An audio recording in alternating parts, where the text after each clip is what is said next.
নমস্কার বন্ধুরা, চলে এলাম একটা নতুন ভিডিওর সাথে।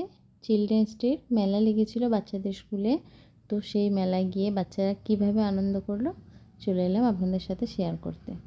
কিছু কিছু মোমেন্টস যেগুলো বাচ্চারা এনজয় করেছে সেগুলো আপনাদের সাথে শেয়ার করছি। এই দেখুন, এখানে একটা ট্রেন বানিয়েছিল বাচ্চাদের জন্য, যেখানে বাচ্চারা উঠে সবাই ফটো নিচ্ছিল। আর এখানে বিক্রি হচ্ছিল বেলুন, তো বাচ্চারা সবাই সবার পছন্দ মতো বেলুন নিয়ে নিল। আর এখানে চলছিল পুতুল খেলা।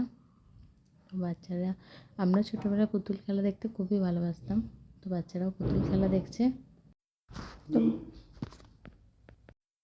বাচ্চারা পুতুল খেলা দেখছে, খুবই ভালো লাগছিল। এখানে রাজস্থানী পুতুল নাচ হচ্ছিল, বাচ্চাদের দেখানো হচ্ছিল পুতুল খেলা মেলাতে। দেখো, বাচ্চারা খুবই আনন্দ করছিল এখানে পুতুল নাচ দেখতে দেখতে।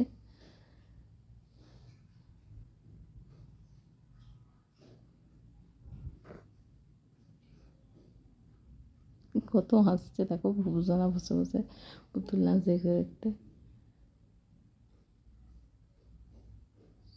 দেখো, এখানে মাটির বাসন বানানো হচ্ছিল, অনেক বাচ্চারা করছিল। আমার পুপুসোনাও এখানে ট্রাই করছিল মাটির বাসন বানানো, খুব আনন্দ করছিল। ও একটা প্রদীপ বানিয়েছিল মাটির, এখানে খুব ভালো লাগছিল দেখতে। নতুন নতুন জিনিস দেখছিল, ট্রাই করছিল। আর এখানে বিক্রি হচ্ছিল চুড়ি, তো এখান থেকে অনেকেই এরকম রাজস্থানী চুড়ি কিনছিল।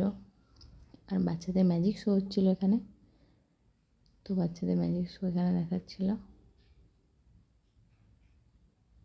তারপর দেখো, বাচ্চারা এটা একটু একটু কিনে খেলো, ঘুরলো। আর এখানে অনেক বাচ্চারা এখানে অনেক রকম প্রজেক্ট বানিয়েছিল, তাই সেগুলোই ঘুরে ঘুরে দেখছিলাম আমরা। কত রকমের কি প্রজেক্ট বানিয়েছে দেখো বাচ্চারা। আর এখানে চলছিল মিউজিক শো, তো পুপুর তো সবেতেই ওস্তাদি, একটু গিয়ে ওখানে নিজেও একটু ট্রাই করলো। আর আমরা এখানে একটু মিউজিক শো দেখে নিয়ে তারপর যে যার মতো বাচ্চাদের নিয়ে বাড়ি আসছিলাম। তো দেখো, এগুলো দেখতে খুবই আনন্দ করলাম। আর ভিডিওটা কেমন লাগলো জানাবেন।